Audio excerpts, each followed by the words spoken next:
Which of the following pieces of information most effectively calls into question the validity of the conclusion? What is the conclusion here? Rather, let's start with the premises. There's a virus. It kills off half population in a remote jungle town. It says here, because the disease can spread at such an alarming rate, and people are dying within not 3 days, but a day and a half, so people are dying very quickly. If this virus occurs again, it is likely to cause more deaths than has any other previous virus. Scary stuff. However, we want to weaken this conclusion. What could be wrong with this? So let's start with A. The Zairian strain of Ebola virus, known as the Ebola virus, has a mortality rate of nearly 75%. Again, interesting fact, but also irrelevant. So again, oftentimes these wrong answers, they just state a fact, and oftentimes the fact relates to the simian virus or to whatever's talked about in the paragraph. Of course, doesn't make it right, but this isn't only a fact, it's sort of irrelevant because it's talking about the Ebola. So wrong.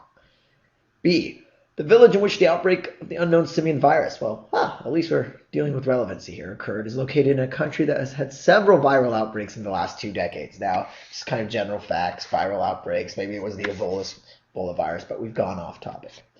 C, viruses that have very little time to incubate before destroying their host tend not to lead to widespread epidemics because quarantines are put in place before the disease can spread. Now, you may be tempted to say, yeah, we're just dealing with viruses here, too general.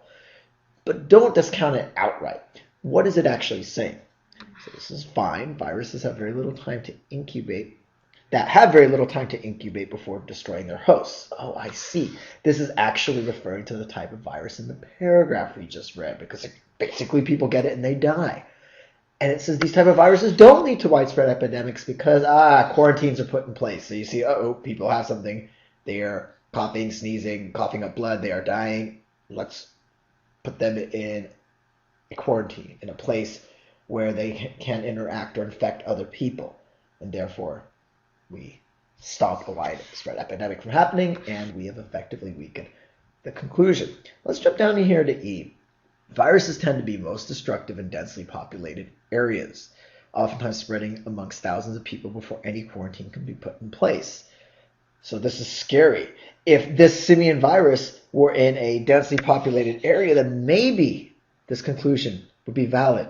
And so you can see that E isn't necessarily weakening it, and it's not relating to this virus because it took place in a remote town. So you can get rid of E for that reason. Again, the answer is C.